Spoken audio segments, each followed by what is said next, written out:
Hello everyone, hope you're all keeping well. I'm just moving my camera just to bring it in shot, just so that we have a clearer picture. I hope everybody's well.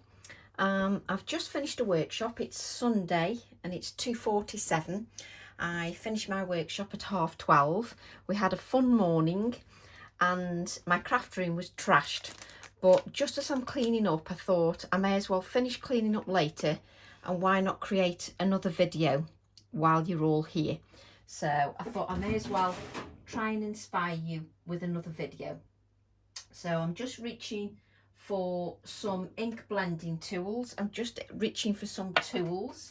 I think I've got two new ones. Yes, we'll start with two new tools just to start a new project. So I thought I'd pop along and create a video, again an off-the-cuff video. I've had no time to prep, no time to think about it, because I've actually been teaching all morning. Why have I decided to do a video again that's off the cuff? I think what I'm trying to show is that sometimes you can just come in your craft room, you can just have a play, and just to show how versatile stamp sets are, stamps and stencils, and how well they work together. And what I'm going to do today is I'm going to use an old stamp set, numbered pencils. It's numbered pencils #165. And I'm using this stamp set because a lovely friend, a lovely Facebook friend, Lucy, asked if I would showcase some of the older stamps a little bit more frequently rather than just the new stamps all the time. So I thought, why not showcase some in some YouTube videos? So I thought that's the best way of doing it. And then I'm mixing things up. I'm doing Facebook Lives, I'm doing workshops, and I'm doing YouTube videos. It just mixes it up so that if you prefer one or the other, it means you've got a choice. So what I'm going to do is I'm going to start with the Lots of Dots stencil. Can you tell that suddenly my brain's gone to mush because I've been talking all morning and I haven't given my voice a rest, that I can't even open, look at this, I'm trying to open a gesso and I can't open it. It's a new gesso. So yeah, so my brain cells aren't working at the moment, mainly because I've been talking all morning. So a lot of people would say I never stop talking, but there you go.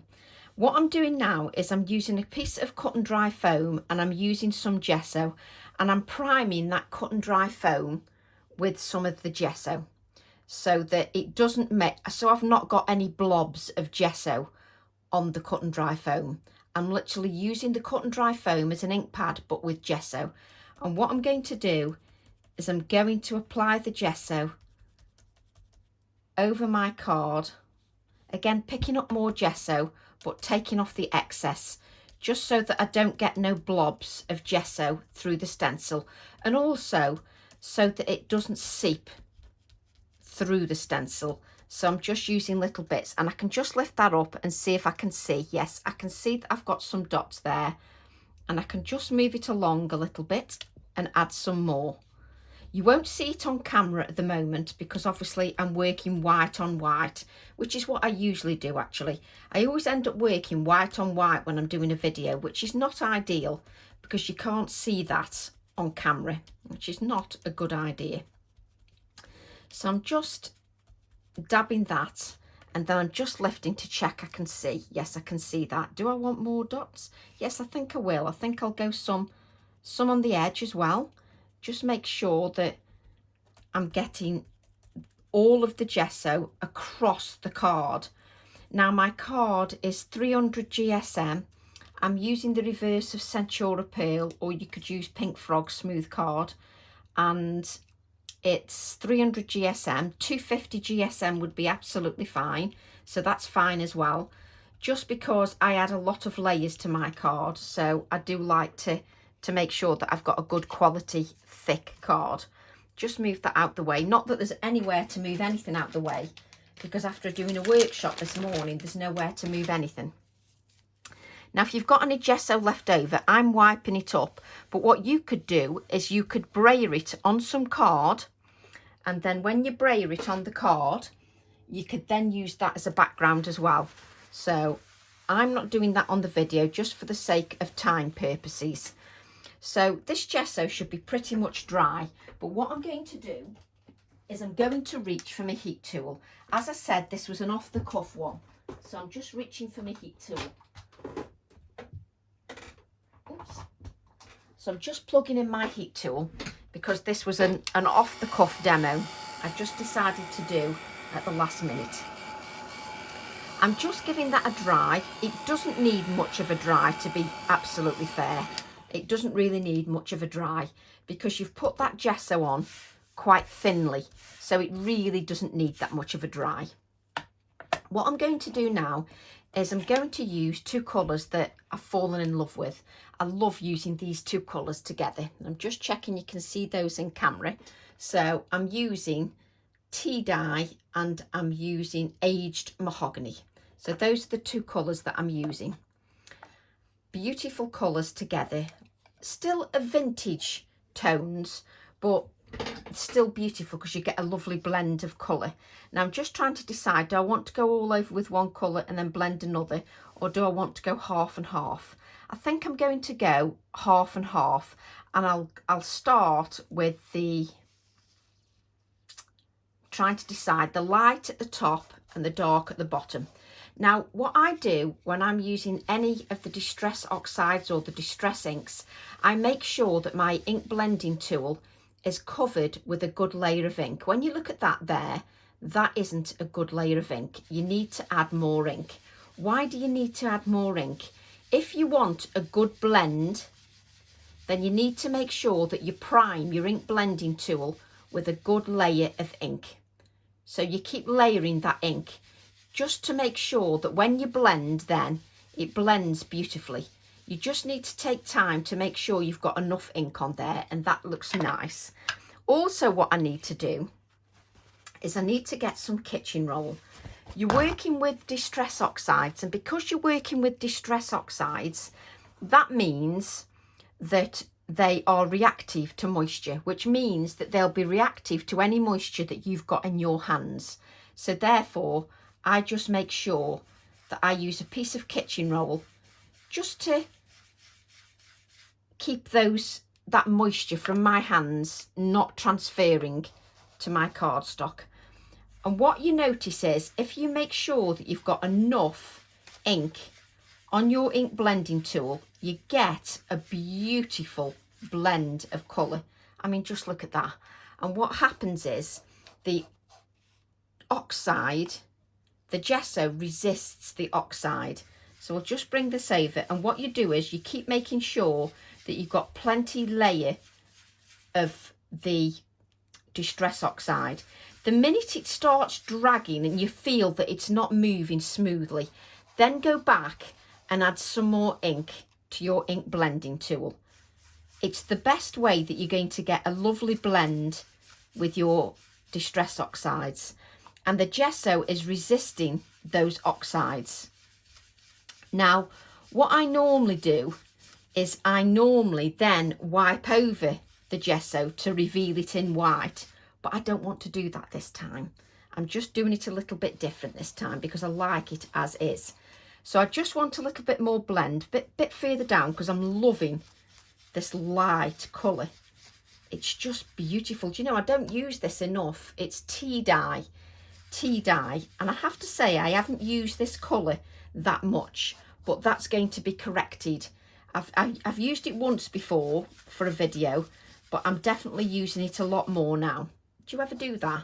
You sort of fall in love with colours. I suppose I'm really fickle because I fall in love with colours at different stages of the month. I think that's the same with every product though. I think I'm the same with everything. So what I'm going to do is I'm just going to move the tea dye out of the way just so that you can see what I'm doing. And what I'm going to do is I'm going to turn my card around. It's easier to work this way. If I turn the card around, I can then cover that up. You don't want to cover the edges up because you want to blend that. And then what I'm going to do is I'm going to use a new tool again, just to prove to you that even if you use a new tool, you can get a beautiful blend. But you can only get that blend if you make sure that you've got enough ink on your ink blending tool. Sometimes we're in so much of a rush to rush our projects, that sometimes we don't do the basics. If we don't do the basics, then everything else is not going to work. That isn't enough ink on that tool. So you just keep blending, just to make sure you prime the ink blending tool. That's all you're doing, you're priming it. And I know there's a lot of experienced ladies and gentlemen out there, but obviously I have to remember that sometimes a newbie might be joining us. So I have to remember to reiterate some of those basics. So now I've got a good layer of ink. And what I'm going to do, I'm using a circular motion, and I'm not pressing on. I'm not pressing on. I'm using a light motion, a light blending motion. And I'm not pressing too hard. And can you see here, I've got a fantastic blend here. Now there's no gesso there, that is pure pigment. There's no gesso underneath, that is pure pigment. So that's why you can't see any of the gesso resisting. That's why it's not resisted there, because I didn't add any gesso there. But you can see the gesso further along the card is resisting that ink. Now, traditionally, you would wipe over this and that would show as white. It would show as a resist, and more often than not, a resist we show in white. But I want to keep the vintage tones. So what I'm doing is I'm not going to spritz with water. What would normally happen is you would spritz, so this would be your card, you'd spritz with a piece of kitchen towel with water, and you'd then wipe over that. And these areas here would show as white, but I don't want that. But this card still isn't finished. Can you see here? Let me bring in the tea dye. Can you see here? You can see the lines on your blending. So go back to the light colour, which in this case is tea dye, and just blend over, go back over with your tea dye, and it will blend out those lines. It will blend out the harsh lines from your blending. So it means that you don't get any harsh lines. So just go back with the lighter colour and just blend a little bit more, just to soften those lines, and look what you end up with. Just love it, absolutely love it. And what you can do now, I just love the colour on that. Look, let me just see if I can lift that up, just so you can see the richness of that. But as I say, normally as a proper resist, you would spritz your kitchen roll with water and you'd wipe off, and all this areas would show in white. I don't want that. I want it to show as a resist, but to keep some of that colour on the top. What I'm going to do now is reach over, and I'm just going to spritz the card very lightly with water, just to reactivate those distress oxides. Let me just lift this up so you can see exactly what the oxides are doing. The oxides are reacting with that water, and that's exactly what they're designed to do. They're designed to react with that water.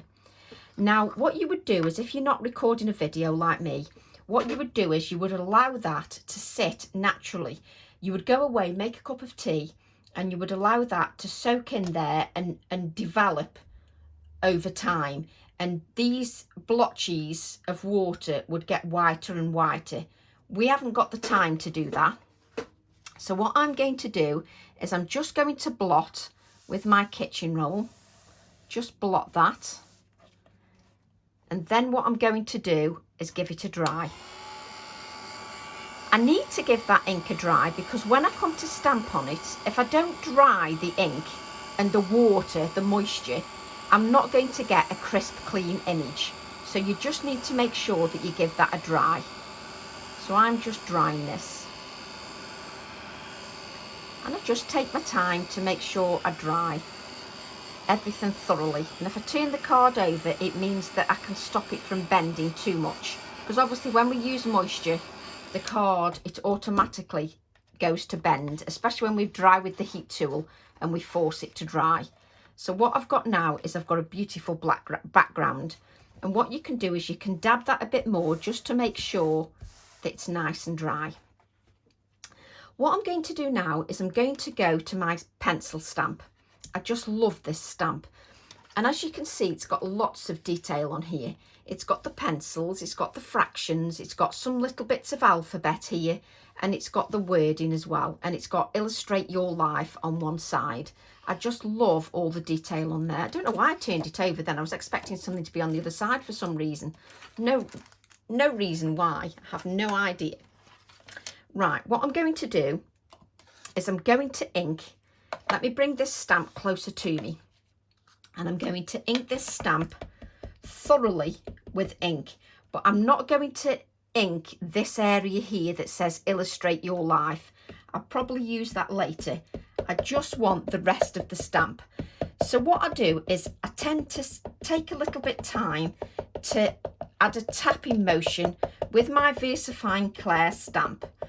Now, when you get the stamps, due to the manufacturing process, there is a sticky element to the stamps. What you need to do is ink your stamp when it's new, allow the VersaFine Clair or VersaFine ink to dry on your stamp, ink again and stamp onto scrap paper, then ink a third time and it's ready for your project.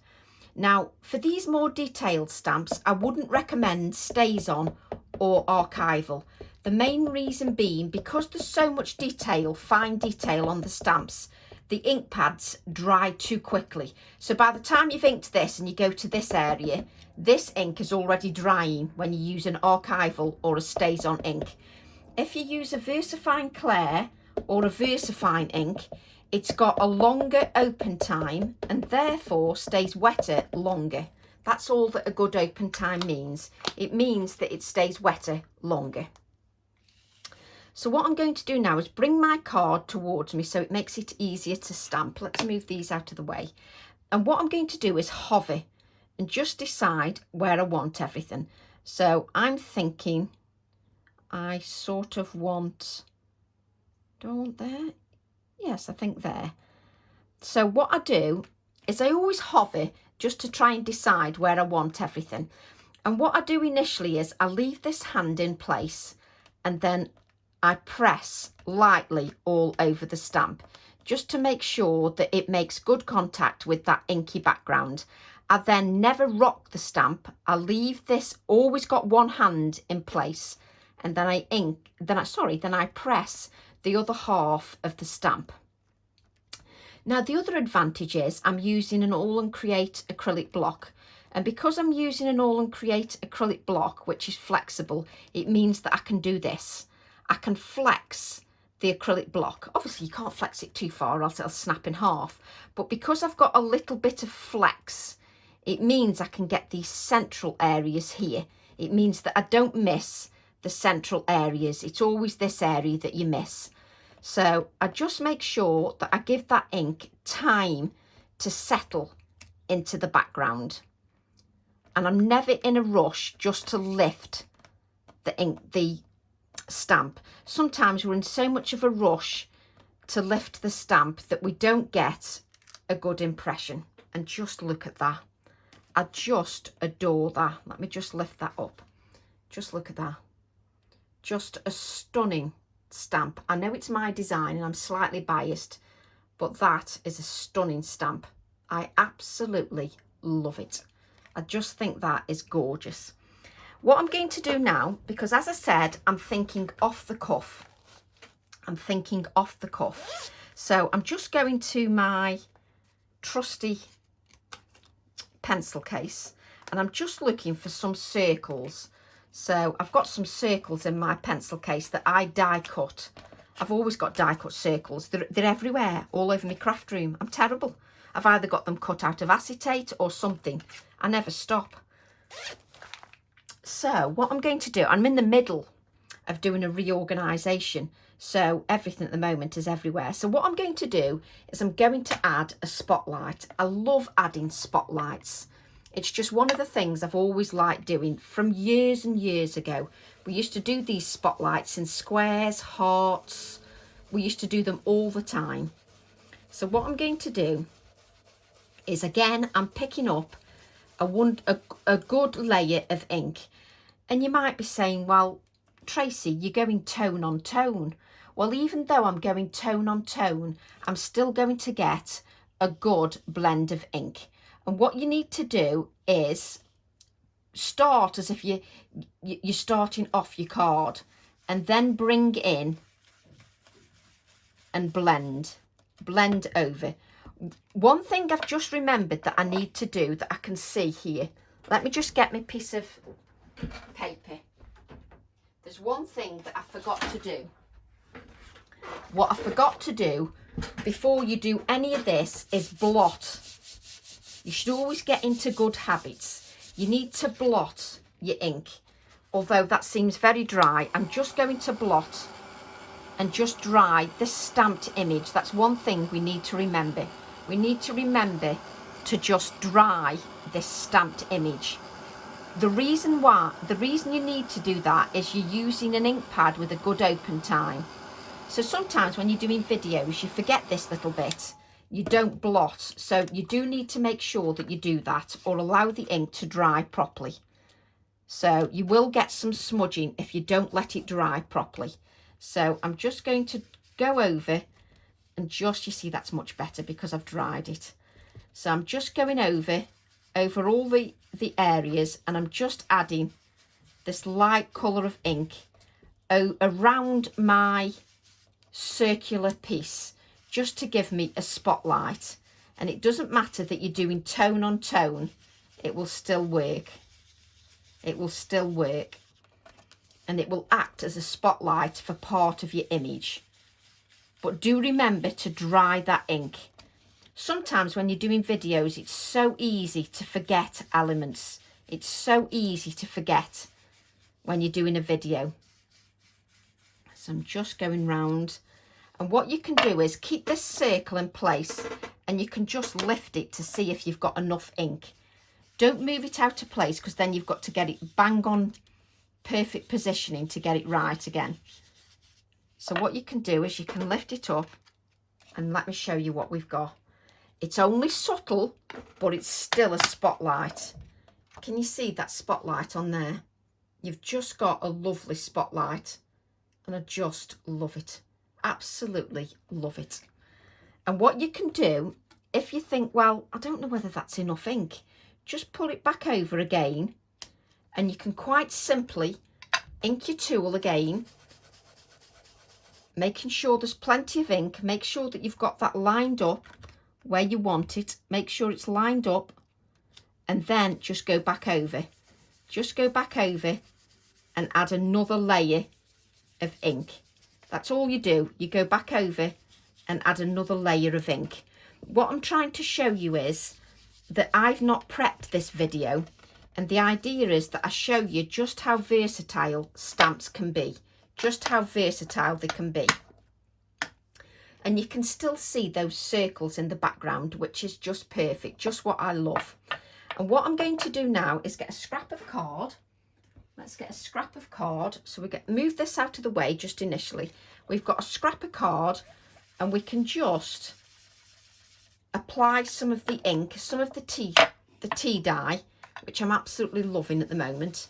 We can just apply some of that tea dye, just so that we can stamp one of the pencils, just to give it some dimension. So I'm just adding some ink, and I'm not blending too firmly. I'm not making my wrists ache. The reason your wrists ache is because you're not adding enough ink to your blending tool. That's the only reason your wrists will ache, because you're pressing too firmly and you're not relaxing. So that's the only reason they will ache. So what I need to look now is I want these two pencils here. So I need these two pencils. So I'm just going to ink those, because then these will allow me to add some dimension. They'll allow me to add some dimension. Just stamp this. Trying to remember to keep things in camera as well is often a good thing. You sometimes get carried away when you're doing a demonstration, and you forget that it needs to be in camera. Sometimes it's so easy to forget. So again, I'm still lifting that up, even though I'm only stamping those two pencils. And this time, remember to blot your ink. But obviously we all make mistakes. As you saw me at the beginning, I forgot to blot. It's important to get into good habits and just make sure that you blot that ink, because it's moist. I don't know whether you can see on camera, there's some ink there that's come off. So you need to make sure that you dry that. She says, and now while we're just hitting that, I'm just looking for my scissors. We're just looking for some small scissors while we just give that a dry. It's because I've had a workshop this morning and then I've no idea what I've done with the scissors. So let me see if I can just spy those scissors. Yes, they are. They're always at the bottom of the container. They're always at the bottom of the container. So I do apologise if you can see my hands just reaching over. So what I'm going to do now is I'm going to cut out these pencils. Again, I've done no prep, mainly because this was an off-the-cuff demonstration. So I've done no prep. So hence we're cutting out the pencils live.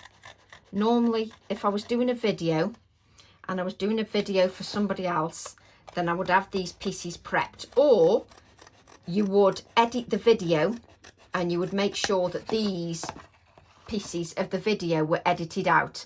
I don't necessarily like doing that because I like you to see every process that I do. I like you to see that I do cut out, you know, and that not everything is prepped within an inch of its life. Sometimes it's nice for you to see something real time so you can see how it comes together start to finish. That's just a personal thing, but you can easily fast forward over the areas where I'm cutting out. You can easily fast forward that, no problem at all. So just cut that out, move that onto one side, and now we've got these are our pencils. Let's bring in our card.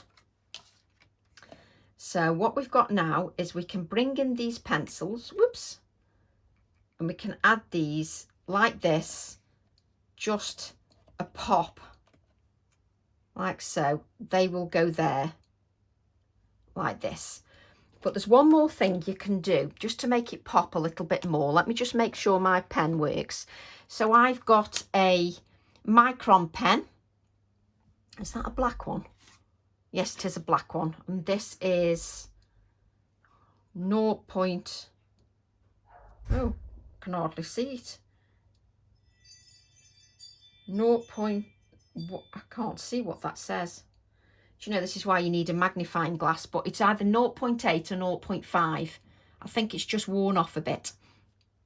So before we just we'll just move these pencils out of the way. And what we're going to do is we're going to highlight this circle a little bit more to spotlight that circle even further with some doodles. Now, you don't want a perfectly straight line. You want it to look doodled because that adds to the whole effect. So I'm just doodling around the lines, and then I'm going to do a few more doodles. And I don't think about it. I just go with the flow and don't worry. I don't stress too much. So I've got some doodles there. And what I'm going to do is just add a little bit of doodling just around the outside edge, just so you can see that. If I just lift that up, you can see that it's just here. I'm just adding a few doodles. Now, obviously, if you're very good at Zentangling, etc., you could add different doodles. I just like to keep it nice and simple, nothing too complicated. Plus, I don't want to detract from the focal image. I don't want to detract from that too much, because the focal image is what needs to sing. It's that is important, the actual focal image, which is the pencils. So I'm just going around and adding a few little doodles. And I like doing this. I like adding some of my own little marks, because I think adding your own little marks means that it's your design. It means that you've put your own little quirky touches. And I'm all for those quirky touches. You might not like quirky touches, so then you can add something else. If you prefer other things, that's absolutely fine. You can just adapt it how you feel fit. So what I've got now is I've got my pencils. Let's bring those in. Make sure I've got the right pencil on the right one. And then we're going to adhere those. We're going to add those. So and I've used this glue all morning. But of course, because I want to do a video now, I need to shake the whole camera. So I'm just shaking the glue because I always make sure that I use every ounce of glue because that's me. I don't like to waste any. So I'm just adding these because that tea dye just makes it pop a little bit. So you just have to make sure that adhesive catches, just so that it catches before you don't get too impatient. It just needs to catch at the end there. And just remove that glue. So I'm just using my fingers just to remove that bit of glue there. That's perfect.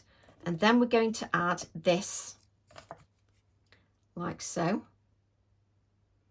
We're going to add this second pencil, just to make it pop a little bit more, like so.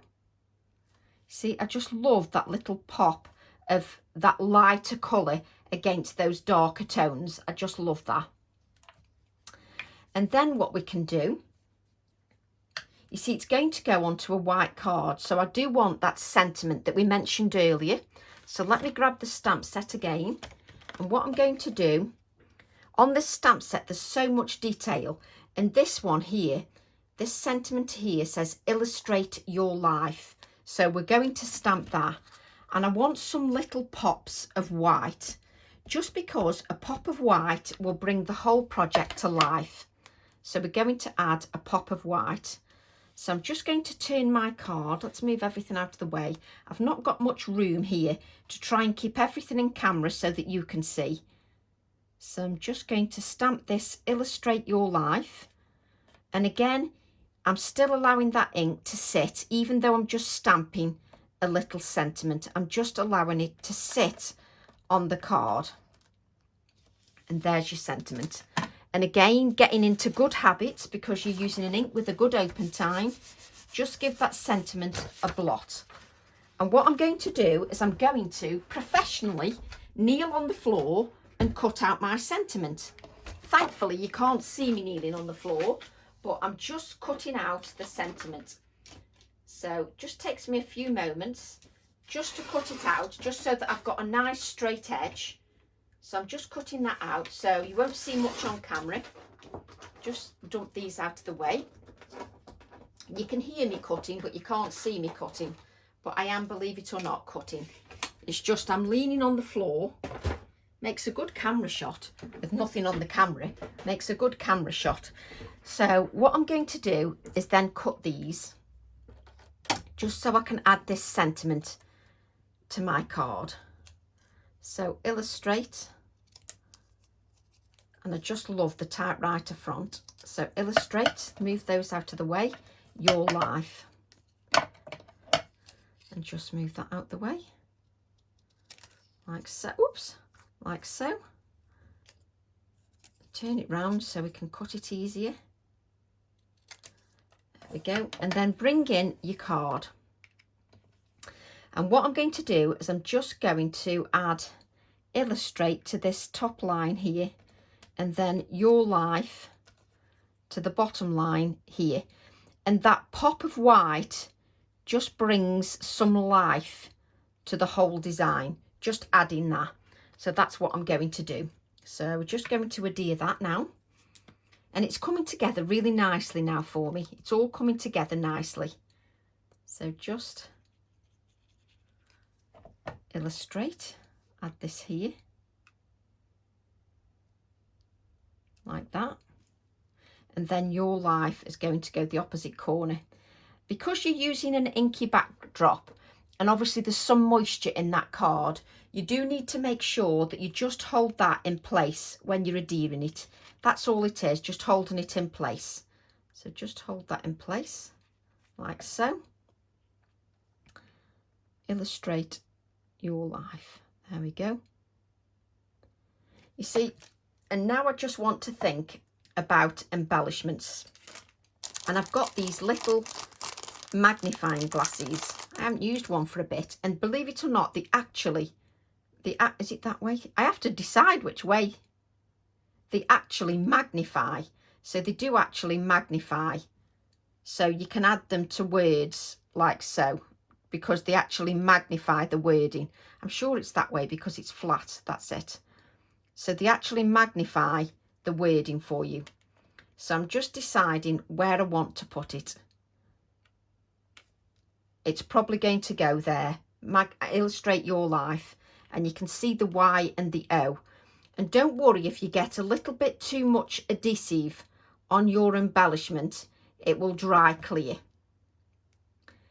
So it actually takes longer for me to add the embellishments than it does anything else. So I'm just adding that delicately. So that's illustrate your life. So the little magnifying glasses work perfectly. And then what we need to do, because I do like to add the white splatters. So what I'm going to do is reach for one of my pens. I've used a pen this morning, so there must be one here somewhere.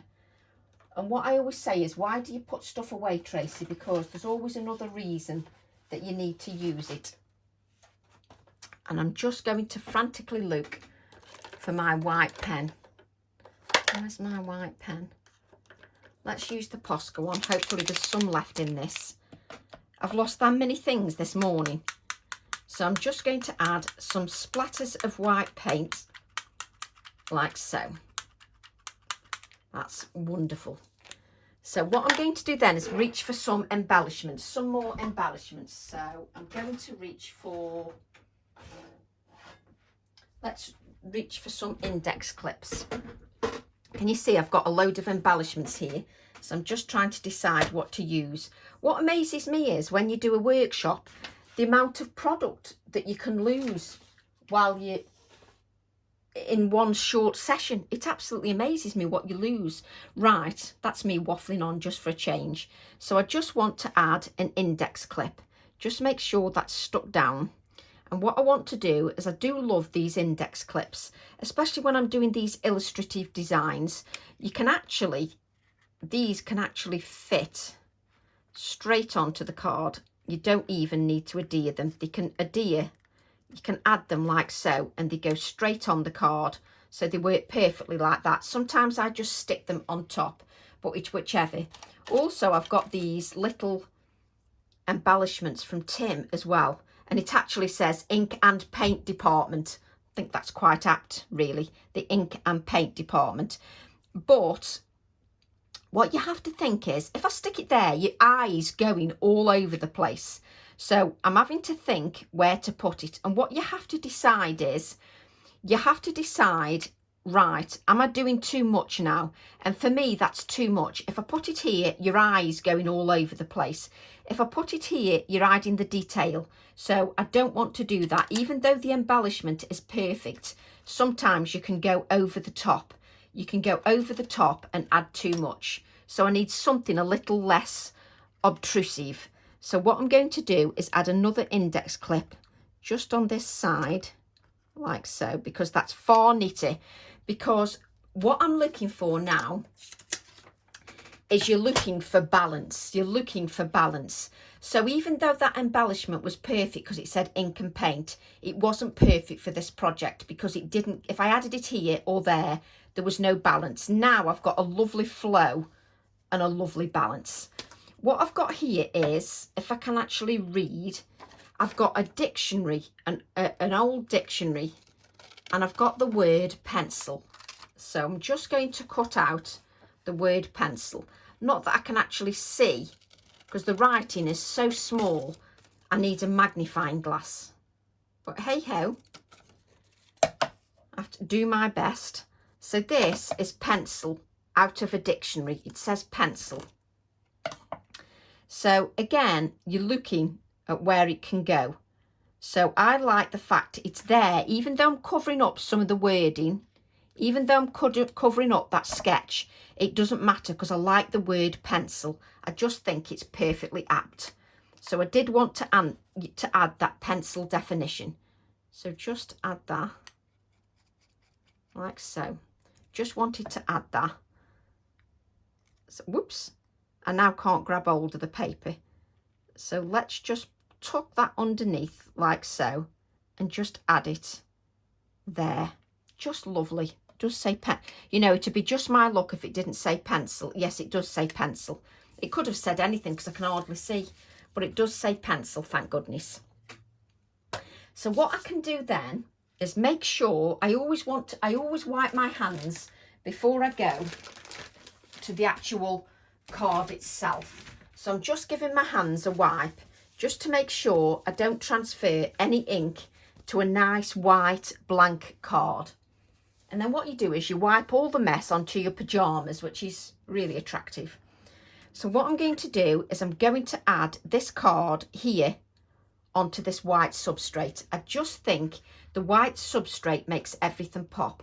I've just got to hope that the embellishment is actually stuck. So I'm slightly off camera, just adhering some adhesive at the back of my card. That's all I'm doing. I'm just adding some adhesive to the back of the card. Now what I do is I just fiddle exactly where I want it, sort of where I want it, and then I will press down. I don't want to press down till I've got it in the right position. I need to make sure I've got it in the right position. And you need to hold it down a little bit where you've got these embellishments, because where these embellishments are, it's a little bit raised behind. So you need to hold that in position just to make sure that that sticks. So just press those down in those areas there. So sometimes we're in so much of a rush that we don't adhere things properly. So just make sure that that is stuck down properly. And I just want a couple more white splatters here. Just a little bit more white splatters. I can always tell when I've got enough. That's much better. And then what I'm going to do is I've got this piece of card for the interior of the card, for the inside of the card, because sometimes we can forget the insides of the card. I do apologise because there's a bell connected to my iPad, so that comes alive when somebody comes to the door. So what I'm just going to do is I'm just going to add a little bit of shading to one corner of this card, which is going to be the inside of my card. I don't always do an inside for a card, but sometimes I do. Not always, but sometimes I do. So what I'm going to do is I'm going to decide what I'm going to put. And what I'm going to do is I'm going to put 3 pencils. So let's ink these 3 pencils here so that you get the word pencil and the 3rd pencil. So I'm just inking that area of my stamp. And then what I'm going to do is just use a baby wipe, 1, 2, 3, 4. Just make sure I've got no ink on that 4th pencil, just to make sure it's dry. Not that that kitchen roll is very dry, but there you go. We're just removing some of that ink from there. And what I'm going to do, just for the inside, I'm just hovering, and then I'm just going to stamp the 3 pencils to the inside of my card. And as with anything that I do, even when I'm stamping a small area, I'm allowing that ink to sit. So even when I'm doing a small area, I allow that ink to sit. Just give it time to sit. And then again, I can lift it, press a little bit more, and then I can lift. And then we've got the inside of our card. And what we're going to do now is we're going to blot that. You need to make sure that you blot it. Don't be in too much of a rush, because you've still got ink on there. So blot it again. Make sure you blot it for a second time. And then what I'm going to do is I'm going to add a little bit of the darker colour around the outside edges of that area, just so that it coordinates with the front. Wonderful. So what we've got now is we've got our card, and we're going to add the insert. We're going to add the insert. just so it coordinates beautifully with the card. So open the card. Now I need about 5 pairs of hands, and I'm just going to add the insert, which now I've got glue all over the place. I'm just going to add the insert. Let me just wipe this little bit of glue. That's it. And just lift it up then, just blowing the little hair that I've got there. Whoops. And I'm just now stamping. So let me show you what we've got. So you go back to your card. So you've now got your beautiful card that you've got there. And then if you lift it up, you've got the insert to your card. You've got a lovely insert to your card. So it just looks professional. So you've got the insert and then you've got the top of the card. But just so you can see the detail, you can see all the white dots underneath that act as a resist. I just love that. So I hope you enjoyed that off the cuff demo. If you've got any questions, feel free to leave me any questions in the comments and I'll make sure that I answer any questions. I'd just like to say thank you all for subscribing to my channel and for following along, and thank you for all your support, and I will see you soon. Bye for now.